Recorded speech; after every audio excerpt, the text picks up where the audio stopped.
আমরা গাড়ি চালু করছি। হ্যাঁ এটা করে এদিকে বাড়া আস্তে আস্তে বাড়া।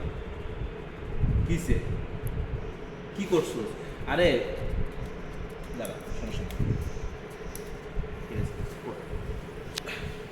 আরো ঘুরা হ্যাঁ এখন এখন হ্যাঁ হ্যাঁ দেখ রেডি। মাঝখানে খুব সুইচে এখন মাঝখানে খুব শক্ত করে ধরে রাখিস কিন্তু। বুঝতে হ্যাঁ ওকে ঠিক রেডি। আছে এলইডি জ্বলে চার্জ। এটা দিয়ে এই যে আমি হচ্ছে এলইডি জ্বালাচ্ছি, এখানে হচ্ছে ক্যাপাসিটর চার্জ হচ্ছে, এনার্জি স্টোর হচ্ছে। আমরা এটা একটা প্যাচ দিছি রিজনে। একটা পাম্প এরপর হচ্ছে এখানে single pole double pole switch. এখন কোনো কথাই কানেকশন নাই, এলইডি জ্বলতেছে ক্যাপাসিটরের কারণে। ক্যাপাসিটরের ওকে কারণে আস্তে আস্তে নষ্ট চলে যাচ্ছে। এখন আমি অন্যদিকে কানেকশন দিলে আমার এই ব্যাটারিটা চার্জ হচ্ছে। এই লাল লাইট দিয়ে বোঝাচ্ছে, এটা চার্জ হচ্ছে।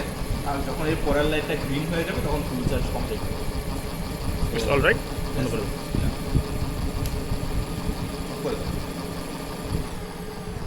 টেনে বের করে নিয়ে